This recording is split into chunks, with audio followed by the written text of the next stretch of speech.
second of my job. That's why I said, Merry Christmas, Merry Christmas. I said Merry Christmas half the day and bah humbug the other half, but you know. And then someone was like, how can you be so happy? I said, it's my favorite time of the year. Nothing you can say or do will ruin this for me. I'm like, okay. Speaking of Merry Christmas, you can be in a lot of stores. And I said Merry Christmas maybe 100 times, but I don't think I heard anyone else say Merry Christmas. No, they usually say Happy Holidays. If you say it, they are allowed to say it back to you, but they're allowed to say it to you first. Really? That's the rule, yeah. Yeah. Well, it makes Thank you. sense. What'd you say, Liz? I guess that makes sense.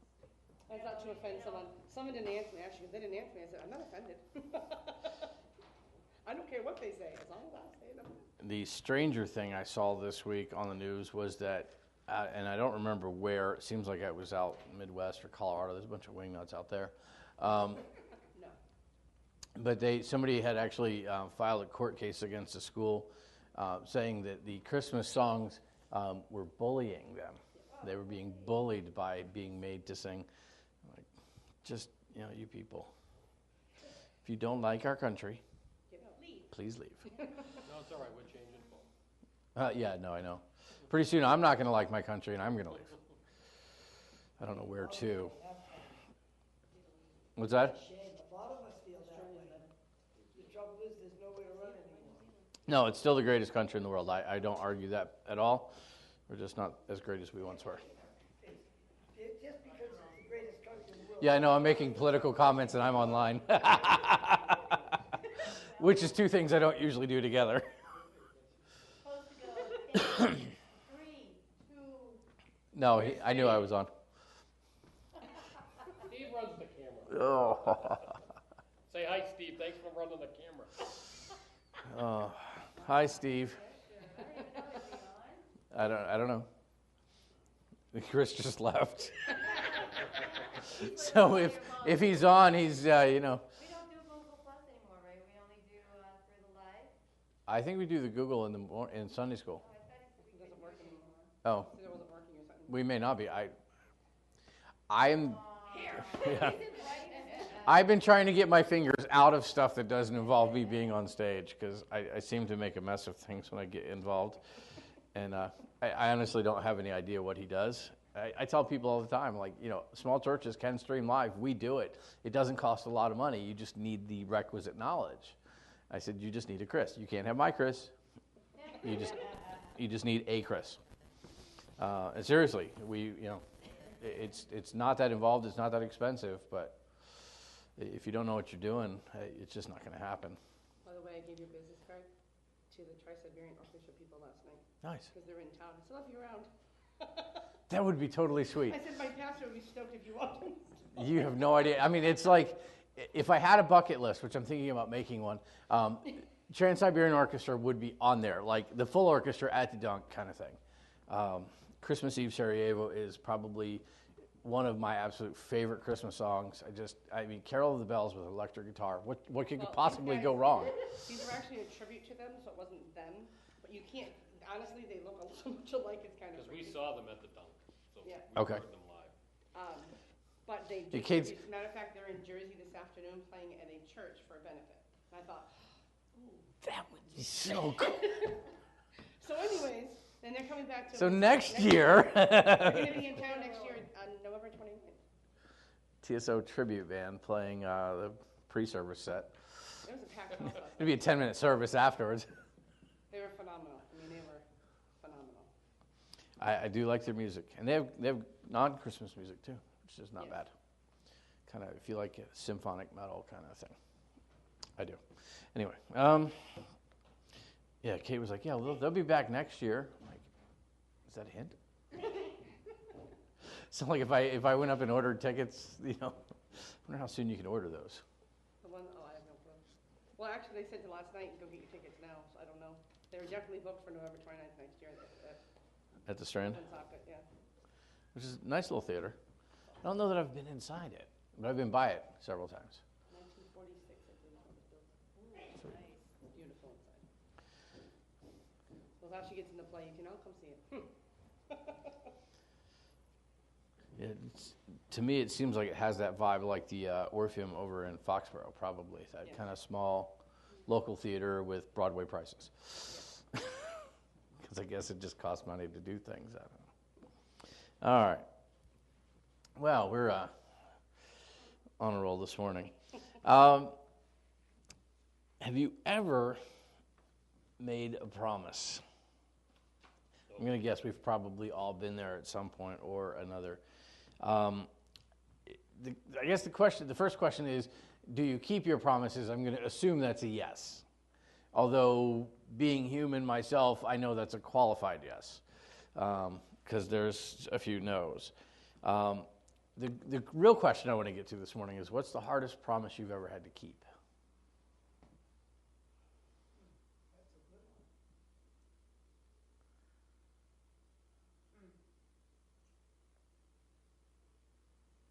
That's tough. In general, being on time. I don't keep that promise anymore. See that? I just like 10-ish, 7-ish, 8-ish. You come me back that first. Yeah. As a kid, being the gift of gab, having no problem talking, not talking for X amount of time, was always difficult as a child. My mom used to make me put a period after every sentence for the longest time. Like to physically say period? Because I just Run on. never stop. And So it serves you well for texting. At least you can get your punctuation in when you're speaking your text messages. I started playing with that this week. I'm like, I don't have to type these stupid things. I can just talk to the phone. It'll text for me. yes, it is. It's awesome. I'm like, why am I still typing with my thumbs? Yeah. I told Sadie that last night. She was amazed. Yeah, it is. It is. The hardest is something to keep on. I did one time make a promise to like a short-term vow of silence. It was like 4 hours. That was tough. It's hard. And it was like when I was awake. So that was even harder. I think I promised the bank that we'd pay the mortgage on time every single month for the next 30 years. That was the hardest part. I broke the promise. I signed my name. Okay. That's. That is a very hard promise to keep, yeah. Yeah. Very good, TJ. It's true. I have a promise that I made to God that, it's all, some of you know, maybe some of you don't, but, I used to be an avid smoker. And the last smoke that I had, I picked up, because I always lose my voice. And the last time I picked up a smoke, I literally lost my voice for, it must have been 3 or 4 months. It was very hard. And I made a promise to God that I promised I would not pick up another smoke and give me my voice back. And I got my voice back almost instantly. And this is almost 4 years later. And I'll tell you, there are days that I just, I'm like, no, I made that promise to God, and people will be like, have a smoke, and I'm like, no. I made a promise to God. And they think I'm foolish, but, Oh, I'm not at like, all. you know what? God has not taken my voice away. I've lost my voice as such last week, and I was supposed to sing, but nothing like I did before. I lost it for about 3 or 4 months, and, Wow. so that's one promise that, for me, is, It's tough. I mean, if you've never smoked, you don't know that one. You see the suckers out in the parking lot, and you walk by secondhand smoke. You're like, I literally do not I have know the it courage to promise God anything. 'Cause I'm That's afraid I'll- there is wisdom in that. There is wisdom in that. Thank you. I think it was Malachi said, I don't want to break my promise to you. better to not promise than to promise and not fulfill it. But yeah, you don't actually. Nobody smokes cigarettes. You know that, right? A cigarette actually does the smoking. You're just the sucker. I never heard it said like that, but isn't that a fact? Wow. Wow. Well, I may be many things, but not That's not original, but steal the good material. I think probably as we go through, I guess the following question would make it even more complex. What made it hard to fulfill the promise? Was it worth it? How did things turn out? I think as adults we wrestle with this. As parents, we definitely do, because trying to teach our children to do what's right is sometimes we're looking at least at myself, going, you need to do this because it's what right, but knowing myself that I would struggle to do it if I were in their shoes. Because some things that are right aren't comfortable. Some things that are right aren't easy. Some things that are right are just not pleasant, but they're still right, and so we still do them, at least hopefully. God is a promise keeper. And I don't mean you like that, like vintage 90s men group thing, whatever. If you've been around church life for a while, there was a group called Promise Keepers. Half the Christendom seemed to hate them, and the other half of the Christendom seemed to be them. So I don't know. I don't have an opinion either way. Seems like if you can get a bunch of dudes together and get them to love God more and love their families more, you've accomplished something. But that's just me. But God he's the ultimate promise keeper in reality. God makes a lot of promises. And so I want to jump around today. We've got more of a kind of a Christmas-themed lesson here, which is good. But we're talking about God's promises. So we're going to start off, and I have several verses here I need read. So I need Genesis 12, 1 through 3. TJ gave me a shrug. And then I need Acts 3, 22 to 26. Liz, okay. Don't make eye contact with me because we get voluntold. I'm like, boy, I didn't even raise. Luke 1, 26 to 33. Thank you, Bob. And Luke 2, 1 through 7. Debbie, how delightful. I said, Debbie, how delightful. At the same time I did. Luke 2 what? 2, 1 to 7. 1 to 7. So some of this is familiar real estate, and some of it is a little less so. So why don't we start in Genesis 12, 1 through 3. Now the Lord had said to Abram, "Get out of your country, from your family, and from your father's house, to a land that I will show you. I will make you a great nation. I will bless you and make your name great. And you shall be a blessing. I will bless those who bless you, and I will curse him who curses you. And in all the families of the earth shall be blessed." Kind of almost seemingly like a random place to start, especially when we're talking about Christmas. But what we see in Genesis 12 is God beginning a whole new thing. In Abraham, God decided to pull out a family out of which he was going to make a nation, from which or through which he was going to bless the entire world. And so he makes this promise to Abraham. This particular promise is called the Abrahamic Covenant, if you just want to file that away in the random information category. But this was a promise, a covenant that God made with Abraham. And he says, look, I'm going to make you great. I'm going to make you a nation. But look in verse 3, I will bless those who bless you, and I will curse him who curses you. And in you, all the families of the earth shall be blessed. That is actually a messianic prophecy, a prophecy about the Messiah who was coming. He said, I'm going to bless all the families of the earth through you. More specifically through his seed, which was Jesus. So jump over to Acts chapter 3, 22 through 26. For Moses truly said to the fathers, the Lord your God will raise up for you a prophet like me from your brethren. Him you shall hear in all things whatever he says to you. And it shall be that every soul who will not hear that prophet shall be utterly destroyed from among the people. Yes, and all the prophets from Samuel and those who follow, as many as have spoken, have also foretold these days. You are sons of the prophets and of the covenant which God made with our fathers, saying to Abraham, and in your seed all of the families of the earth shall be blessed. To you first, God, having raised up his servant Jesus, sent him to bless you in turning away every one of you from your iniquities. Okay, so a little bit complex there. If you have capitalization, hopefully most Bibles do, but notice the word prophet in about verse 23. And it shall be that every soul who will not hear that prophet. Do you see that word in there? Capitalized. Okay? That's a distinctive because what it tells you is that is not just a pronoun of, a prophet, which is what you would normally, prophet is a kind of just a pronoun. You throw it out there. Capitalized makes it a title, makes it a proper noun. The significance being that this particular prophet is Jesus. It's not a prophet, it's the prophet. It's a person whose title might be prophet, as in prophet, priest, and king. And so Luke's using it this way here, and then he gives us down into verse 26.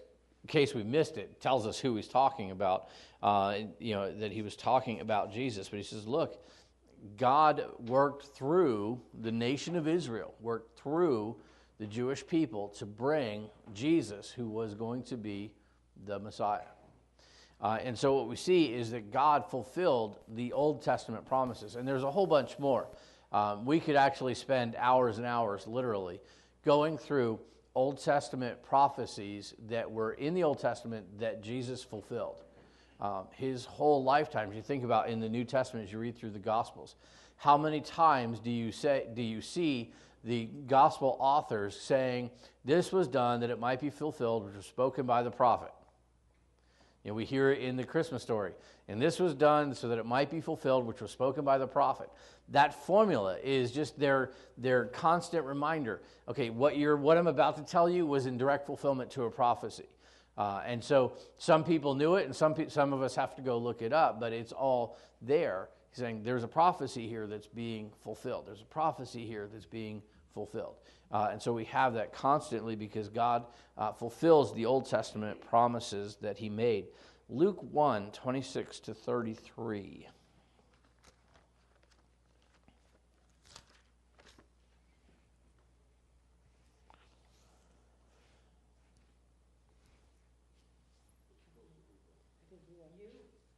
Oh. I was thinking 1 through 7 in Luke 2. I don't know.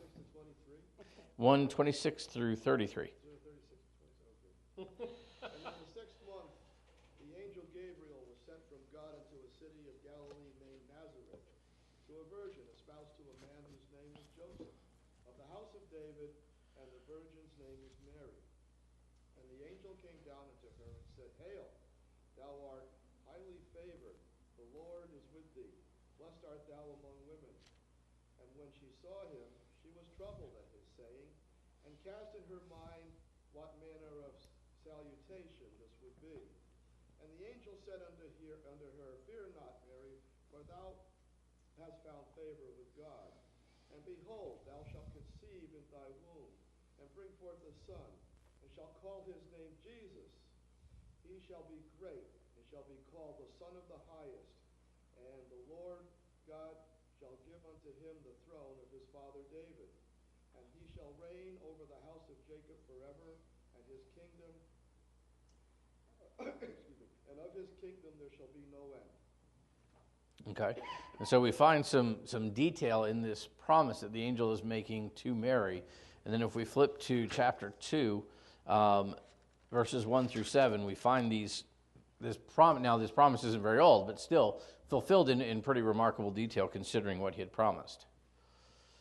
And it came to pass in those days that a decree went out from Caesar Augustus that all the world should be registered. The census took place with Quirinius was governing Syria.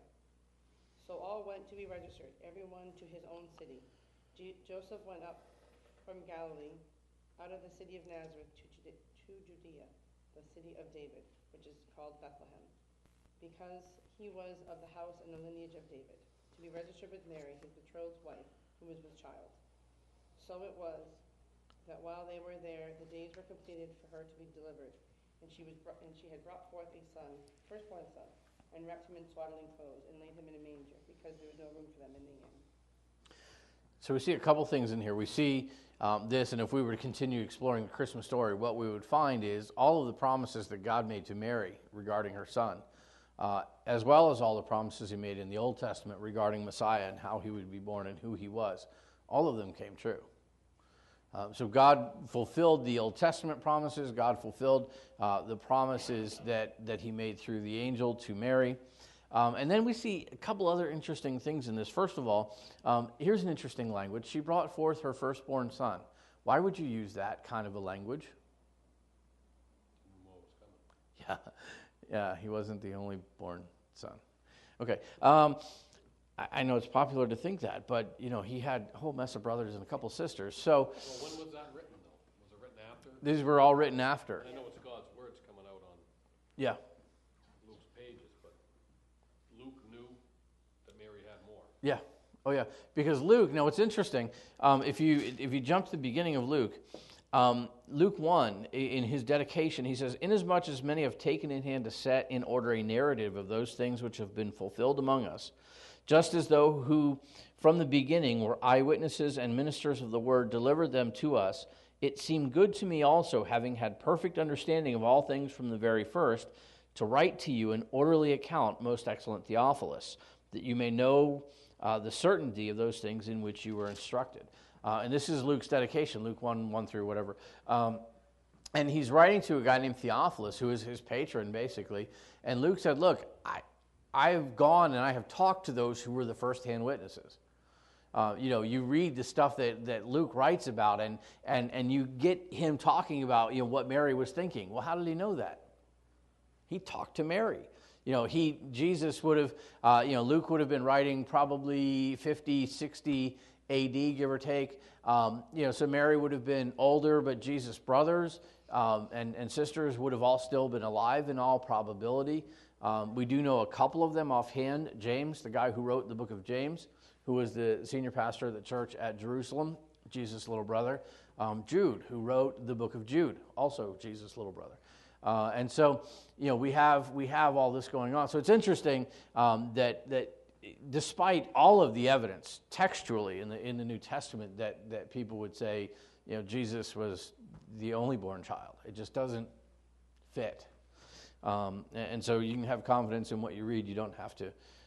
Anyway, so, but we see him being a firstborn son. What is interesting is, and this is the hardest part for me of the Christmas story, and in days of desperation, and we'll talk more about that this morning, the part that I grab hold of the most is trying to conceive of the idea, no pun intended, that Jesus was God, 100% God, and yet he was 100% man.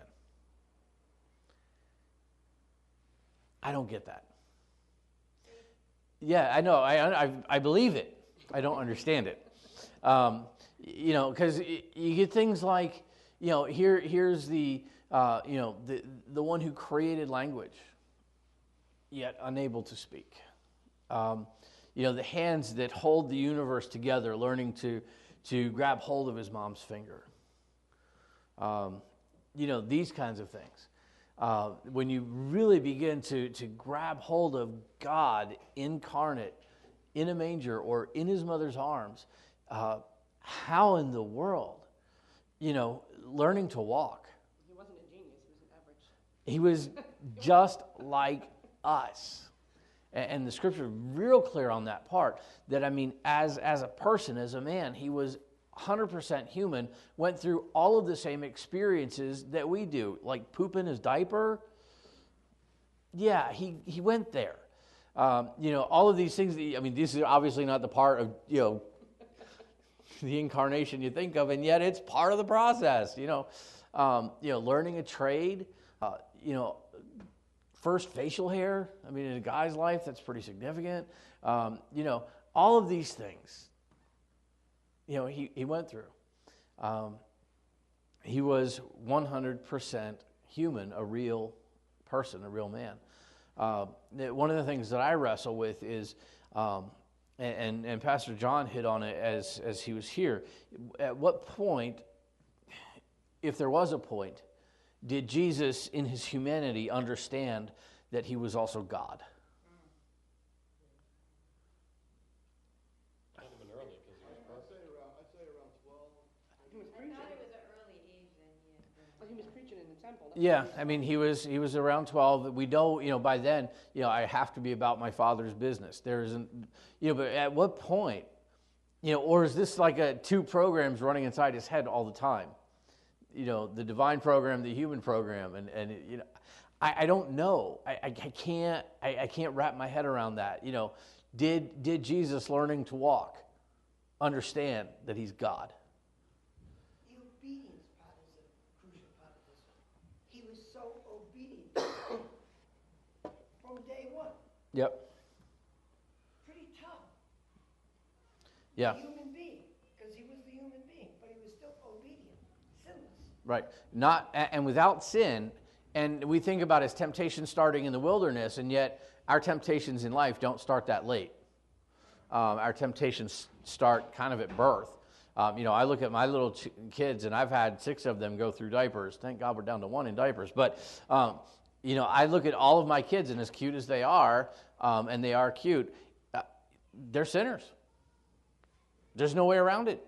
Luke, as cute as he is the single most destructive force on this planet. He is a sinner. He has got, a temper. I've seen him, lash out in anger, and he hits hard. And all of them have been, so Jesus being without sin includes those years, formative years. I know it would be, been tough to be his brother. Why can't you be more like your older brother? Mom, he's God. Come on. You get that kind of vibe going on. That would have been hard to live with. But just as we think about Christmas, we need to wrap up and move on to the next thing here. But I guess the takeaway is just remember that God is a promise keeper. He absolutely makes promises, and he doesn't make little ones. He a lot of times makes big ones, but he always keeps them. And then in the keeping of that, we see Jesus being the fulfillment of that promise. Still very human, still somebody to whom we can relate, even if we can't understand. But it gives us a lot to think about. So let me close in a word of prayer, and we'll get moving. Father, we thank you for today. Lord, I thank you that you are a promise keeper, that you make promises in your word and you keep them. You've made promises to us, and you have and continue to and will finally fulfill them all. Thank you for that assurance that we can have. Help us to actually rest in that. We're not particularly good at resting, any of us, but help us to rest in that you keep your promises, and to grab hold of the idea that Jesus was a man just like us, a real person. And Father, may we relate better to the fulfillment of the promises that you made. Would you be with us this next hour, we pray in Jesus' good name.